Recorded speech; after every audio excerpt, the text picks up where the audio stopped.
If $1 million was on the table, how far would you be willing to go to get it?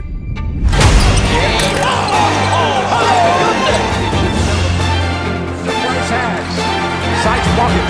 Got it! They had Darby wins it! For the win. Good! Travis Diener sends them to the championship game. Now, we have that exact opportunity. Let's start off, though, with the Lubbock Regional. The 3-6 matchup, HBC, they'll face off against In the Lab, another popular social media and YouTube basketball brand led by Devin Williams. Let's start from the beginning.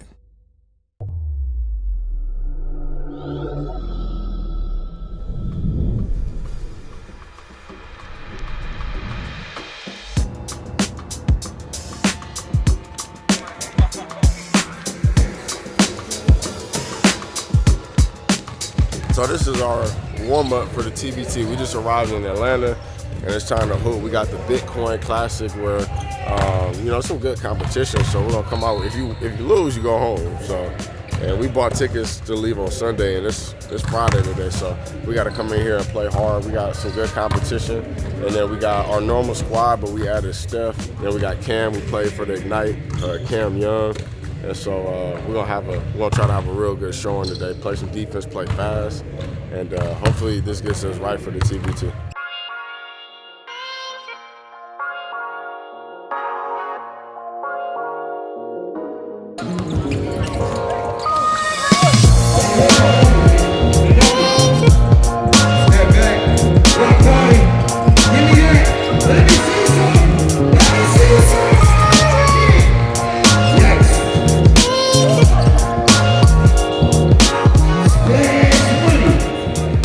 Offensively, we were executing our game plan, getting all the shots we wanted.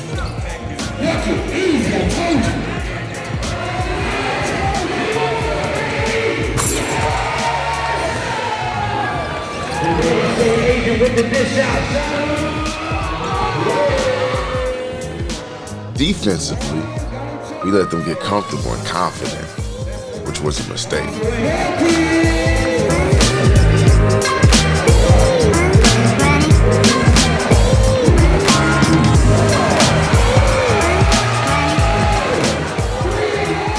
Long story short, we couldn't seal the dub.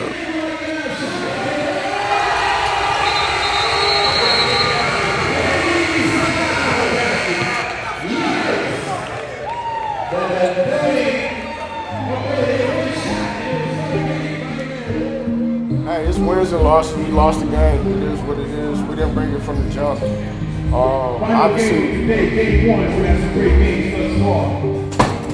Obviously, we're trying to put together a TBT team. It's not the team. So we didn't come out with we'll do what we're supposed to do, and that's just the bottom line. That's the bottom line. When you win or go home, obviously we know it got to happen from jump start. Defense was letting us just shoot, get wide open threes, and just get in a rhythm, and they started feeling good. And I spearheaded.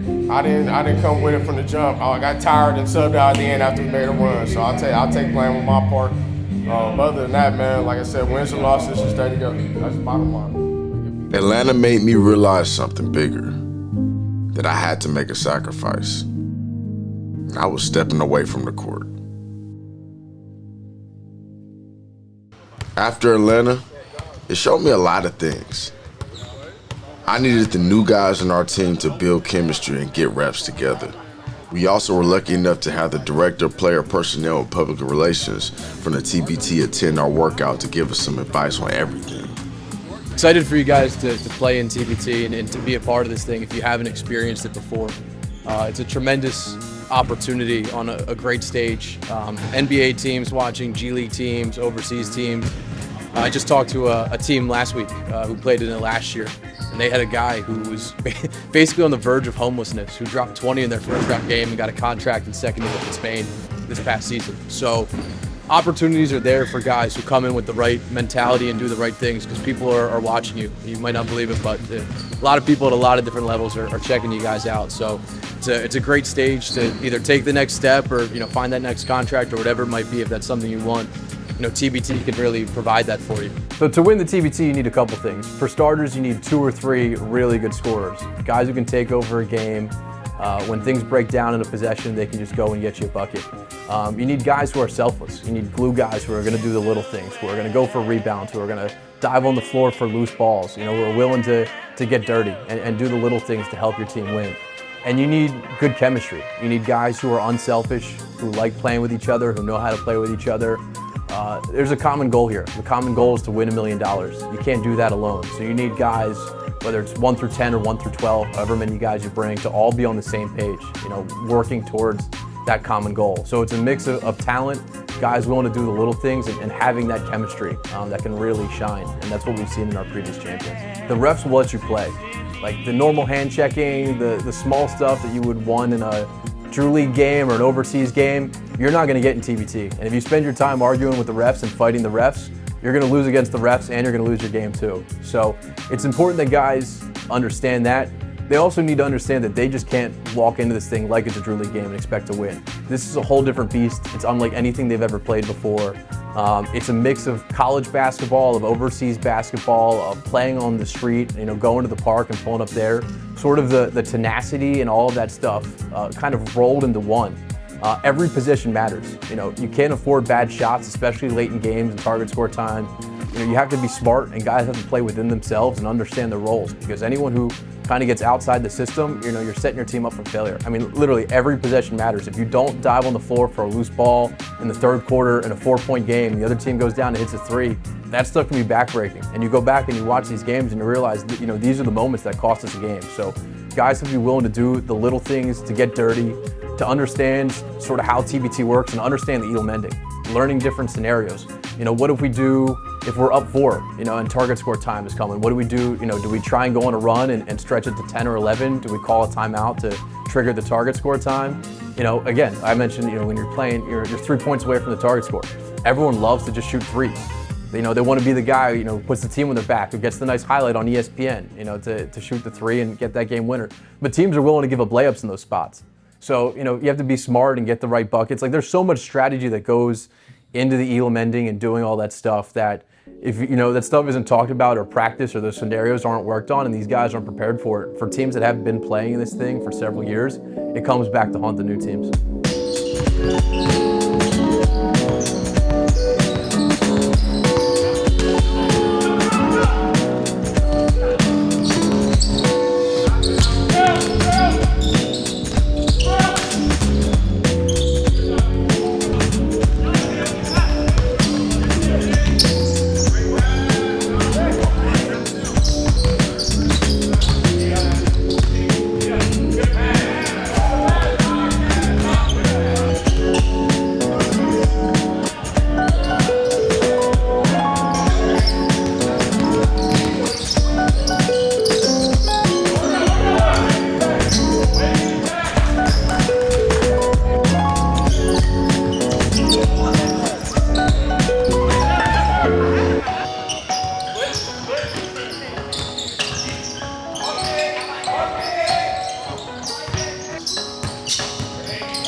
So I had to move up to the coaching responsibility because our team needs a coach, and I can't just be a player coach according to how things are on the TBT, which is kind of good because it takes me so long to get going, and once I get going, I'll be killing. But we don't have that privilege in the winter go home. So We've been running. We've been doing a really good job. P has moved to a more Dame Lillard scoring point guard type situation, and it's caused him to be the player that I know he could be.